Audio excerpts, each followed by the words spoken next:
nami, they are the same, no? Cultural theory, critical theory, or literary theory. So this theory pertains to, these are methods or approaches we use in the practical reading of literature. So sige, tag-isgot ang mga formalism, neo-criticism, structuralism, we have the Marxism.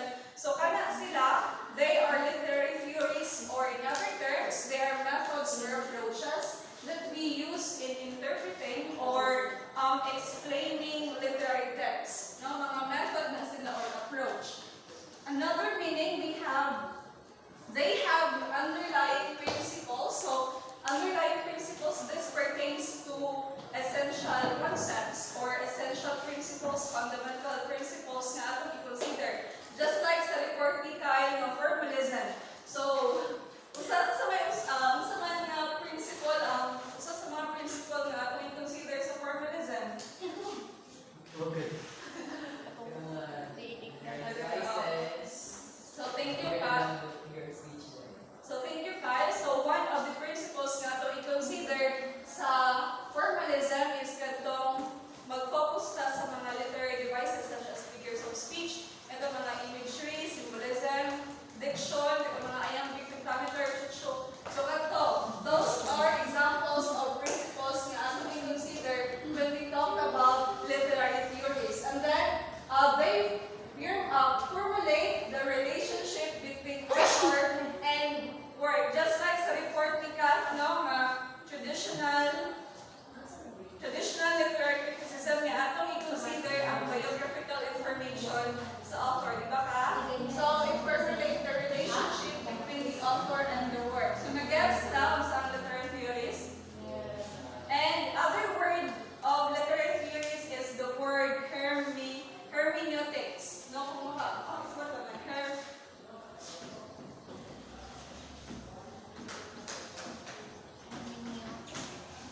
this one. So this word hermeneutics is the same with literary theories because hermeneutics this is a branch of knowledge class that deals with interpretation of text. Since nag-storya man ta about o pag-interpret sa text, pag-interpret sa mga literary pieces. So, ang hermeneutics ma-associate nato sa literary theories.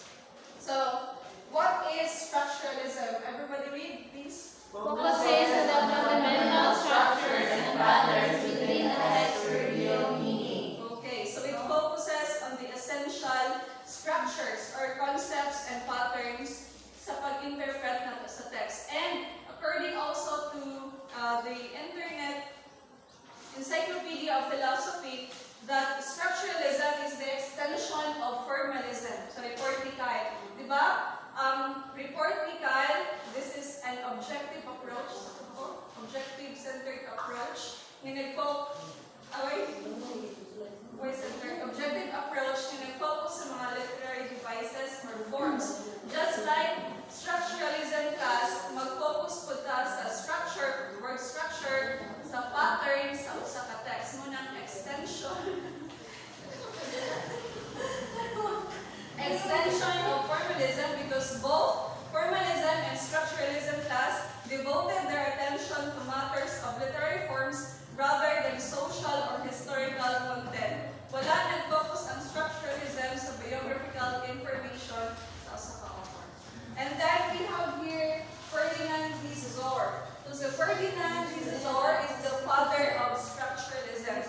Si Jami Nungdan nga nanatay structuralism karon nga literary theory. And he is also known as the father of semiology. When we say semiology class, it pertains to the study of symbols, the study of signs, or sign symbols muna semiology. And then he is also a Swiss linguist, a semiotician that studies semiology or signs for symbols. And he is also a philosopher class. So, di ba yung ganina literary theories have underlying principles. And now let's talk the principles. What are the principles or concepts nga atong i-consider kung mugamit tag structuralist approach? So we have here, the first one is the binary oppositions. The second one is the deep structures. The third one is the intertextuality. just like I have mentioned earlier, that structuralism is the extension of formalism sa kangkay. Diba na, number 2, consider nato ang structure, the deep structure of the text. Ang kalahian naman nila sa formalism, structuralism, kana number 4 na role of the reader. So we consider po diri sa structuralism ang giunsa pag-interpret nato mga reader ang kanang text. So deals just the structure plus the interpretation nato mga reader. So mana sa structuralism. So ito ang sahon. First, we have the binary oppositions. Everybody read the meaning of binary oppositions? Here's some interesting concepts that are often found in literature. Okay, so these are pairs of contrasting concepts. Magkabaliktad yung concept. Like for example, we have the word light. For example, nagbasa po ang class and then namin ma-encounter the word na light. And of course, the opposite of light is dark. No? And then, the opposite of love is hate, and the opposite of nature is culture, or what we can also associate nurture as the opposite of nature. No? Pero, binary, by the duha, opposition, opposite. So, duha ka, pairs of contrasting concepts. Binary, by duha, oppositions, magkabaliktad sila. And then, para man sila yung mga gets jud na to what is binary oppositions class, let's have this example. We have here lines from Romeo and Juliet by William Shakespeare. Let's read everybody. But stop! The window breaks.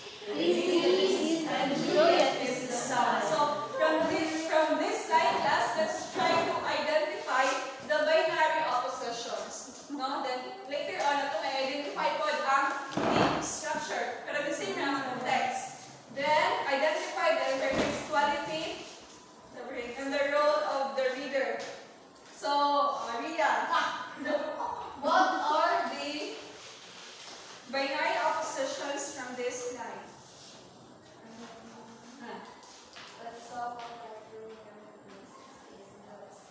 Wow.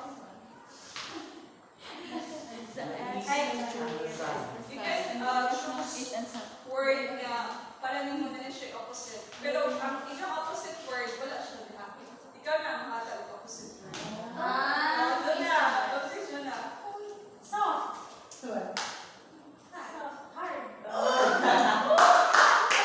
Oh, another word. Is Yes. Another one. Light and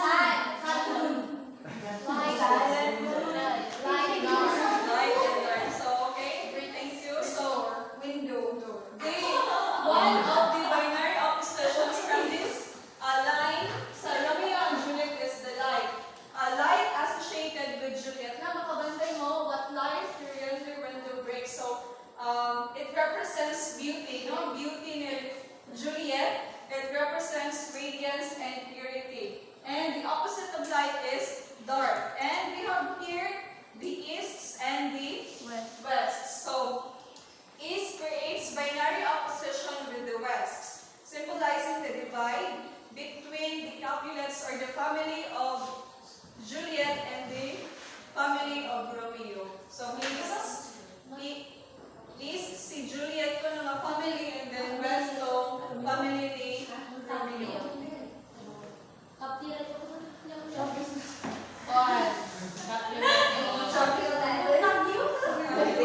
Ang tagyong bro. Hindi ka pa naman itong Romeo and Juliet na figurines nga cartoons. Romeo, Juliet, blue, red.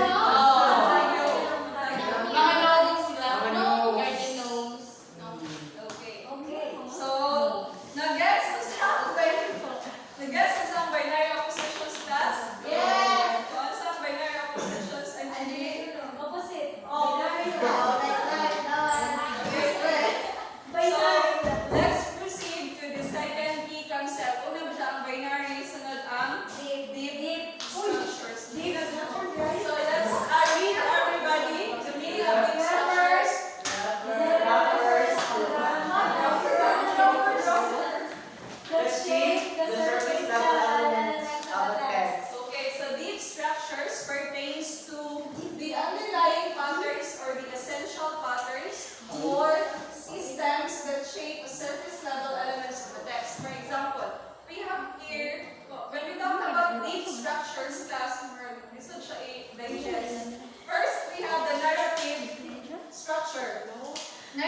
structures class, it might involve the use of a hero's journey. Like for example, the protagonists, no? The way how the writer or the author narrates the story. For example, no? Do you know? It narrates the author na ang protagonist faces different challenges. May overcome siya ng mga obstacles and undergoes a transformation. So narrative, ang inumdumira sa narrative structure, the how the author narrates the text. No? Kung sa may nahitabo sa protagonist or the antagonist, ang journey ka kay sa hero. Una, narrative structure. The second one is the linguistic structure. It determines the rules of grammar, ang grammar, ang syntax, ang semantic relationships. And the third one class, we have the symbolic, para na ako yung pinaka-importante. We have the symbolic structures. This pertains to the symbols. Symbols have deep cultural meaning. Example, rose. So, ang uban, ilang tagaan o meaning ang rose as love. No? Ang uban po, lahi lang pasabot sa rose. Death. Death. Another one, or struggles, no? Pain, kaya mga tunok-tunok tahay. And then ang serpent, it represents evil. Serpent. Ang uban po, may readers, lahi po ilang pasabot sa serpent, for example, traitor, no? So, different readers have different interpretation and a specific symbol. So, according to Ferdinand de Saussure class, he argued that a sign is composed of a signifier and a signified. So, let's now talk about the sign, the signifier, and the signified. So, unsa man silang tulo? When we say sign, any word you may see in English language, bisan unsa ka word, muna ang sign. Ang signifier class, things that give meaning. Example, word or image or images. Example, tree. Sa word,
attached to the word. So, ang lain-lain nga group of people kay naman sila gipagkasunduan nga meaning. So, wala yung fixed meaning. O sili, katong sa Tacloban, dahil lang magpasabot sa sili. Kuan, part sa laki. Sa heart. Kita mo, kung sili nga to, is ka sili nga ka. No? So, nag-explain ang narrative, I mean, the deep structure as one of the key concepts. So, yes, let's try to, so di ba yung kanina lang itong tagaan or itong i-determine ang different key concepts. What's up? What light? Okay. Yes, Kyle. Si Kyle. Identify the deep structures. Tulad din sila, we have the narrative, because yun ang mistaken, plus the symbolic. So, ano sa man ang nandire? Juliet is the sun. Wala nagpasabot nga, katong kung tulong. So, depende rin sa Jao kung saan nandire sa Sun. Sunod na. asa mo na itong structure? Juliet is the sun. Symbol. Symbol. Okay, so that's according to my research. Another line, let's try narrative structures. How the author or how the writer narrates the text. Now, it reveals a poetic and romantic style that follows the typical pattern of love at first sight. So, he narrates sa author class ang love at first sight ni Romeo o ni Julieta. So that is the deep structure. Now let's proceed with the third one. We have the intertextuality. So saan mo na intertextuality? It refers to the interconnectedness of text. So ayun ang pumibugibo, basta umintag intertextuality, inumdumi na ang word nga interconnected. Related sila, interconnected. How one text references or influences another. One text references or influences another. For example, Juan tahay ko ni William Shakespeare. And then naghimo tahay ko og poem. Since fan man ko ni William Shakespeare, nagkuha ko mga lines, famous lines ni William Shakespeare. And then akong gi-paraphrase baron or akong gibutang sa akong poem. So, how one text references or influences another. So, ibig sabihin, interconnected ang thought, ang book pasabot or ang theme sa akong poem kay nag-base man ko sa work ni William Shakespeare. And it recognizes that no text exists in isolation because we're talking about interconnectedness. Okay, intertextuality that we have here allusions. So, ano ang allusions class? A text may make direct or indirect references to other work. Katong example kanina, a character mentioning a famous line from Shakespeare or referencing a historical event. For example, ang hatag na lang example is katang sa sata tayo natin ng script. Kung si Patrick, fans siya tayo ni William Shakespeare and then makuha siya ng mga line ni William Shakespeare and then iyang ibutang nato sa atong script. So that is a character mentioning a famous line from Shakespeare. So that is allusions. The second one is parodies. Imitate and map the style, themes, or characters of another work to create a humorous or critical effect. So kaning parodies class, kabantay mo na yung mga stories or let's say mga drama na pareha na o plot sa uban po nga story. So that is parodies, gi-imitate or gi-map ang style, ang plot, ang theme, ang characters sa laing na story. And we have here the echoes. The same reference siya sa parodies. It refers to similarities to other texts in terms of plot, character types, or narrative structure. So muna, intertextuality, interconnectedness. So let's try to identify the intertextuality from this line of Romeo and Juliet. Biblical allusion or mythological allusion? So we have the biblical allusion and the mythological allusion. Ano mo palang biblical allusion man, asa mo na mga part sa line na paenda nga related sa Bible. No, interconnected. Yes, na. O sige, yun naman. What is correct? Jesus the Pwede na po, Let there be light. Oh, let there be light. Ito na nga. Okay, very good.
Then, reader brings their own background. So, ang i-consider sa pag-interpret mo aning poem or story, ang i-consider ang akong background, ang akong emotions, ang akong cultural context class to shape their understanding. And we can also associate reader response theory. Are you familiar with reader response approach? Yes! Yes! Email. So, gusto mo na siya email reader response approach. Yes, and read.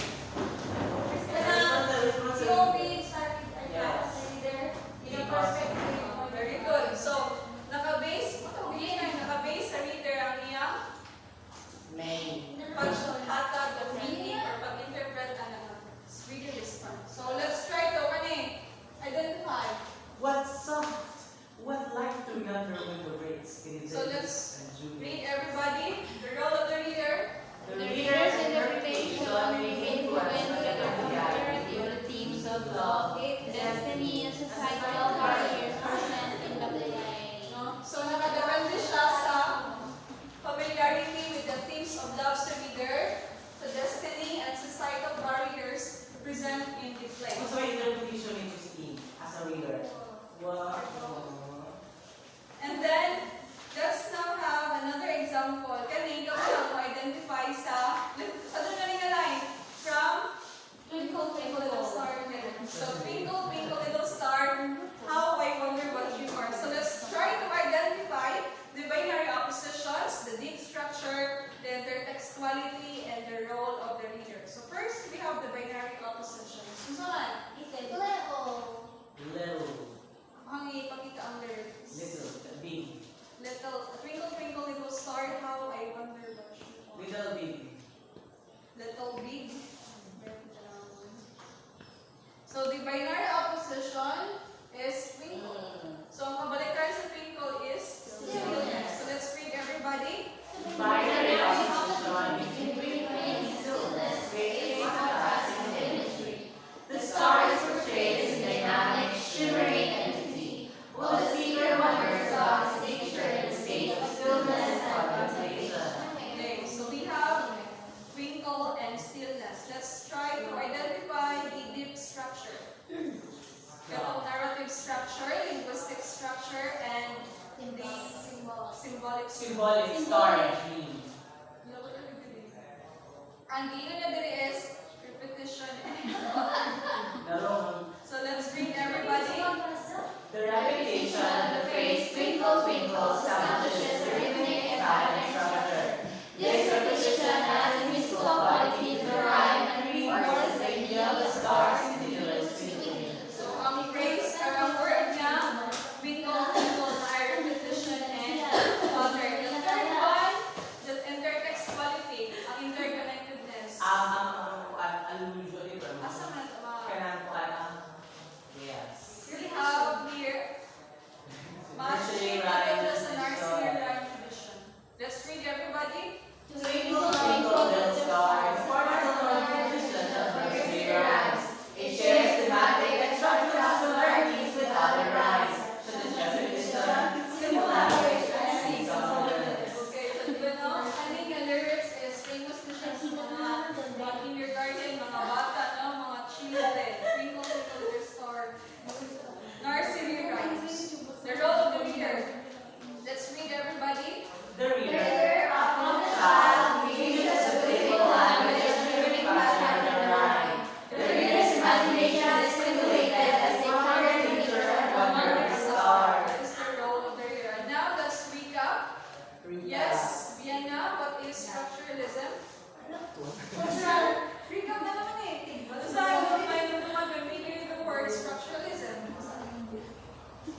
everyone, Mary Joy.